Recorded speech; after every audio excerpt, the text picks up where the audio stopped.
During the course of my career, I've experienced quite a bit of change. I think when you look around this room, we have real estate operators, service providers, and we have real estate investors here. From the perspective of the real estate operator and service provider, if you're sitting in this room today, you're probably best of class because you've survived a pretty tough cycle, and you probably have survived that cycle and dealt with the change by, quite honestly, taking advantage of your local sharpshooter skills, your knowledge of the market, hunkering down, and just running your businesses as efficient as you possibly can. So, if you're wed to a market, yeah, I think the way you deal with that change again is you just have to roll up your sleeves and just work harder and just be better than your competition and hopefully come out the other side of the cycle. What we look for today, it's really basic. I mean, markets where you have a tailwind instead of a headwind, and then markets where there's deals. And where we're focused today, and I'll give a little background on why. Two very diverse places: New York City and India.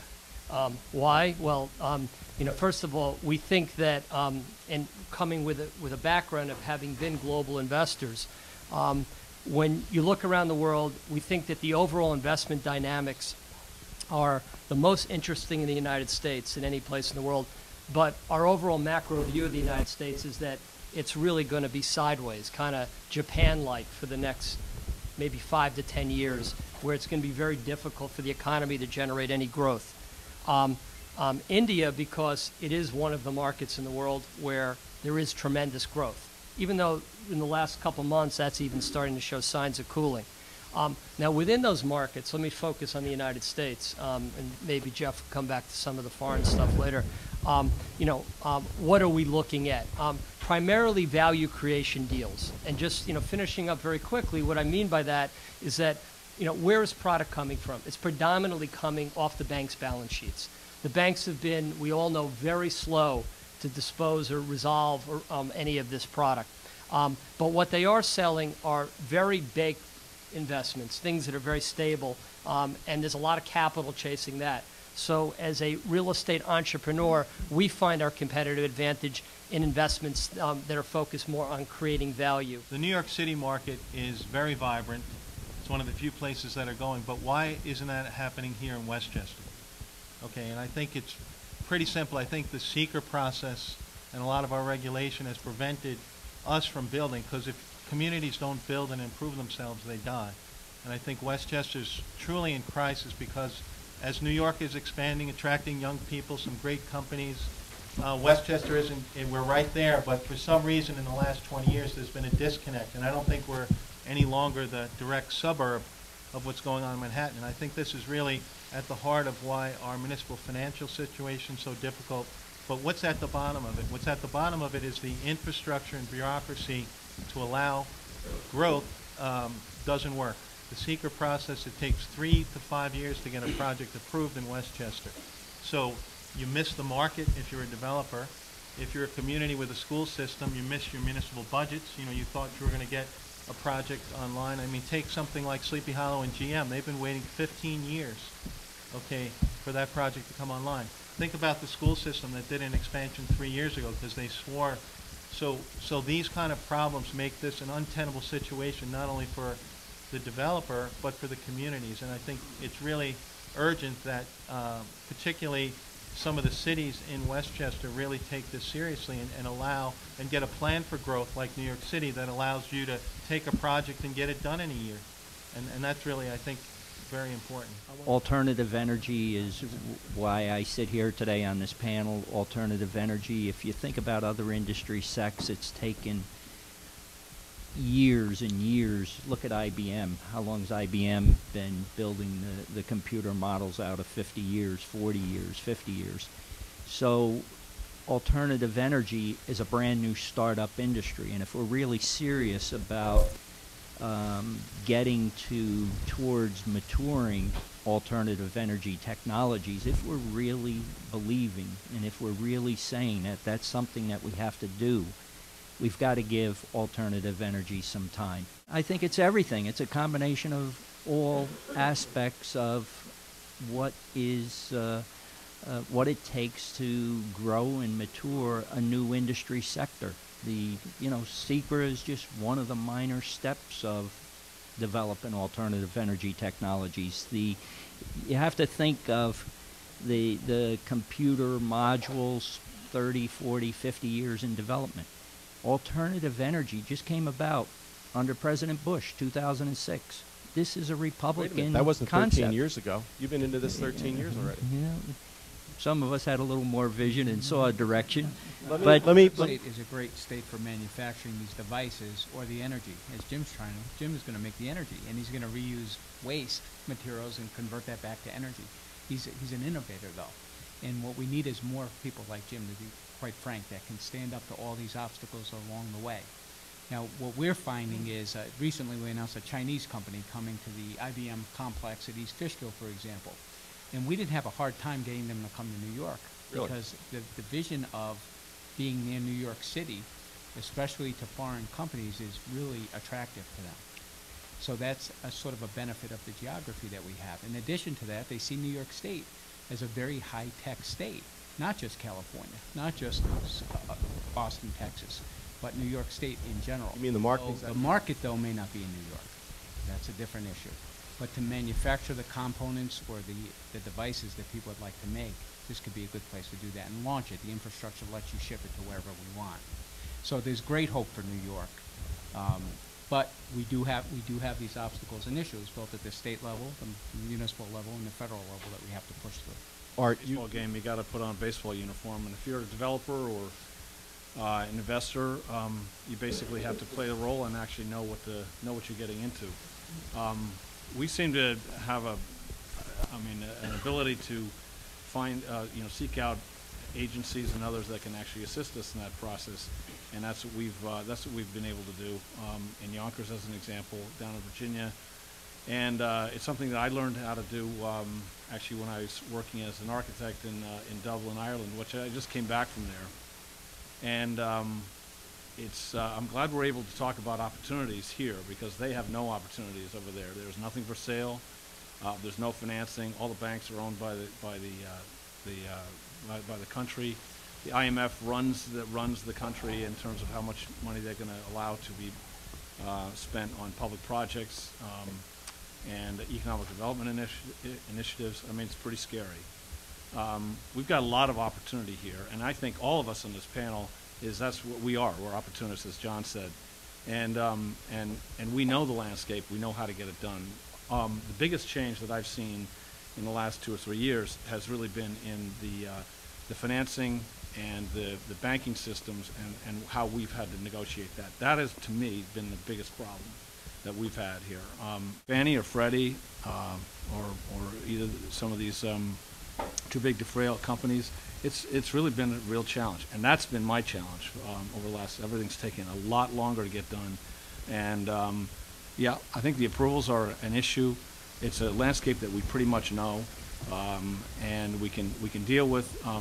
There's uncertainties out there all over the place, and unfortunately, some of our programs that we've been involved with. I mean, the state is second guessing us. They're with some of the tax credits and that kind of thing, and I think that part of it needs to stop, because we're the ones that are actually creating the jobs in this market. I mean, I would want to leave Westchester County, quite frankly. I mean, when you look at the infrastructure of this county, it's probably nowhere else in the country where you got all the highway systems you could possibly want in a very small area between the Hudson and Long Island Sound. You got 3 rail lines, proximity to incredible talent of educated workforce. I don't think they wanted to leave, but the bureaucracy of the state, not the local, which doesn't have a tremendous amount of power, just didn't act fast enough. And you go up to Hartford, it's like one-stop shopping. You can't imagine the how gracious they are, how open they are. And when you have so many layers of county government, you got state government. I mean, it's just very, very complicated and very, very big. And you're not gonna. It's complicated, and they couldn't get out of their own way, quite frankly. But there's no question they wanted to stay here as badly. But I mean, to go 15 miles and have a $92 million incentive package thrown at them, which worked out to be about $93,000 per employee. Nobody had to relocate in terms of housing. They're already here. It's tough. What is building and land technology and the CEO Carl Keener got that no one else seems to have around here, where he can build throughout this recession and make things happen and get major tenants like They Starbucks? don't lose business. They get it in the room and they get the deal done. And the state was a huge, behaved the exact same way. They don't mess around. I mean, they make the process, which is So a he's major just lease. more tenacious than everyone else? Without question, tenacious, and they make the process easy, the decision easy. Yeah, but With all the companies we've been trying to attract to New York, specifically manufacturers, it's speed to get to some resolution to their issue. And whether it's an incentive package, whether it's some other issue, they have a market issue, whatever it is, the idea is to bring that to closure as quick as possible. And, typically when you have a bunch of industry folks involved in those discussions with the would-be, company coming in the area, we can move things along pretty quickly. But when you do get to the point when you are relying on other sources, specifically the state or local governments, things do slow down. It's only on Thursdays that incentive packages get reviewed in Albany. It's only on Thursdays. So a company that we had here last Sure, week, we're not as a talking matter of about fact- Italy or Greece? Right? So a company we had here last week who happened to show up on Friday will wait a whole week before we can get back to them. By the way, that week they're traveling the rest of the country, looking at other places. So I think speed Who's is that? one We thing. won't tell anyone. I can't tell you. But John, I absolutely agree that speed to execution is critical to deal execution. But if I could just touch back on the issue of home rule and SECRA and how it relates to this, because I don't think that Westchester has ever been wired for growth. It's not set up. I'm not sure that the underlying constituencies really want growth in Westchester. And I see that now, having been invested and developed in other markets around the world, and where you have true big picture thinking regional planning. We're active now in Lower Manhattan, and Lower Manhattan is a perfect example of World Trade Center development, where there's $22 billion that's being invested in infrastructure and by private industry over a 10-year span, and around it, the city of New York is doing significant rezoning and other infrastructure projects, and there's a clear roadmap to how you invest and how you develop. You don't have that in Westchester. Now, if I could just touch on one other point that Vincent mentioned before about that there's hope in New York, and and also touching on something that Joe said. We talked about the limitations on growth here being related to the impediments. I think that part of also the limitations on growth in the suburbs right now is also just the macro economy.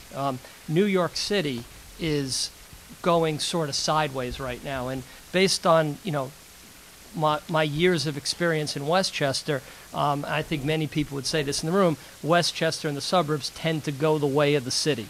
There's not enough juice and growth coming from the New York City engine right now, in my opinion, to be pushing out into the suburbs. I think that it's on the verge of happening. I do think you're going to start to get some spillover. And New York City and New York State, but New York City in particular, there's tremendous reason for hope. For the reasons I just touched, all the infrastructure investment. But quite frankly, real estate is about demographics. The population is growing. It's a vibrant, immigrant-driven, education-driven population in New York. People want to be there. New York City has finally decoupled the rest of the U.S. economy, much in the same way that the Paris and London and Tokyo are so dominant within their own economies. So I think there's a lot of hope for the New York region coming out of this cycle, but it's not quite there yet. Others want to comment? Families, they're not dealing for a younger workforce. If you graduated from Duke and you want a job, you're not going to take it in White Plains. You want to be with more younger people. Our housing stock was designed for something that occurred 30 years ago.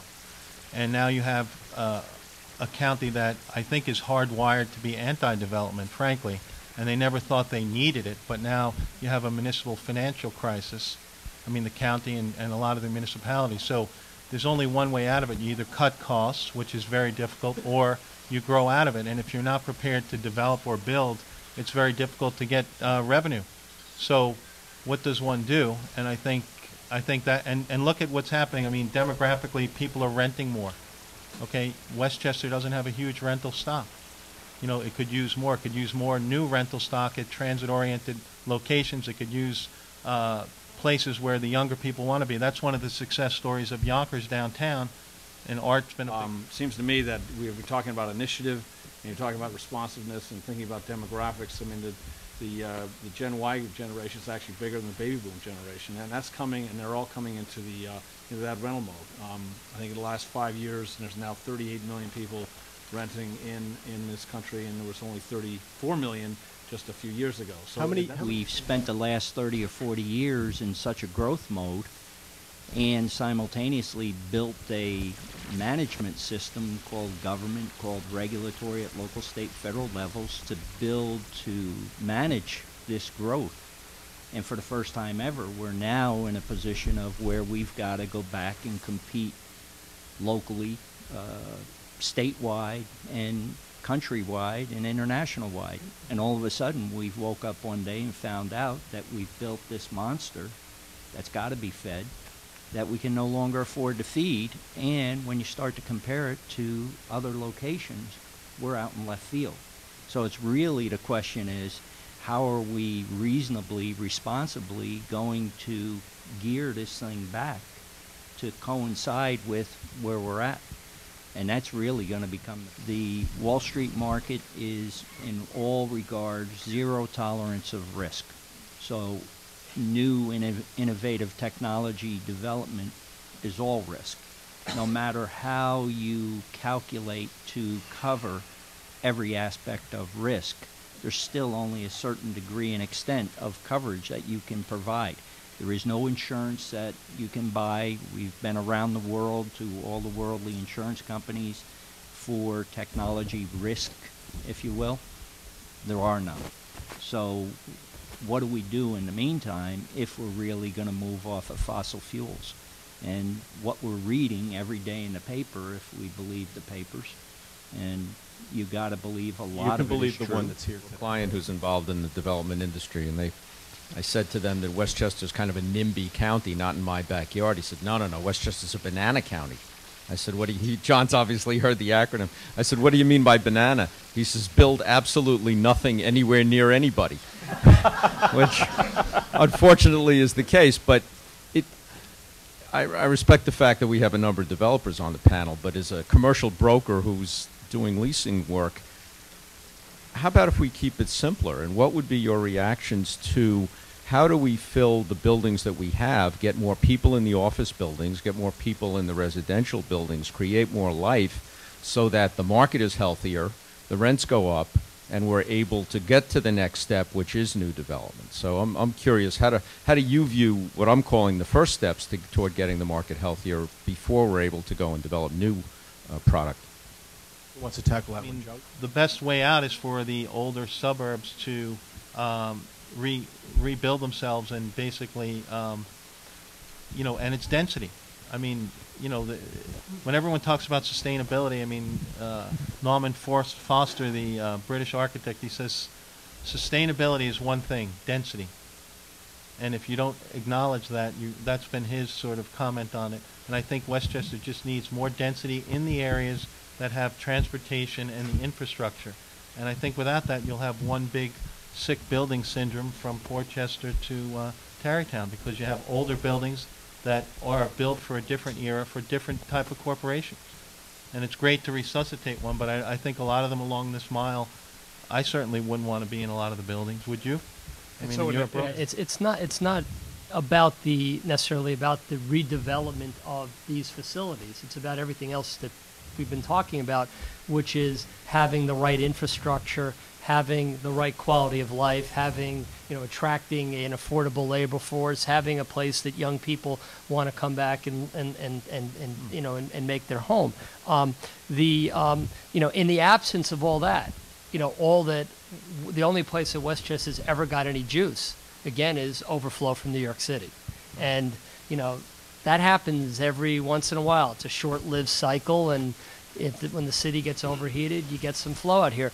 But one of the things that's also amazing to me is that because I think it speaks as much to, or really speaks to the point of the strength of the economic base here, and what really drives it. You don't have development and planning and growth driving it like in other parts of the country or other parts of the world. And again, you're so dependent on New York City, but I think you could sum it all up when you look at where the rents are today, as opposed to where they were 20 years ago. How The rents are the same virtually, and expenses are higher. I mean, the only thing that retains the value of some of these buildings is the fact that cap rates are lower. It's really, that whole paradigm shift to the global capital markets. But how do you draw? Well, one of the things that we toyed with quite a bit with the work that we've done in New York State was the absence of the TIF concept here in the state. Now, I guess there's been only one other TIF done in the history of New York State. TIF is? Tax increment financing.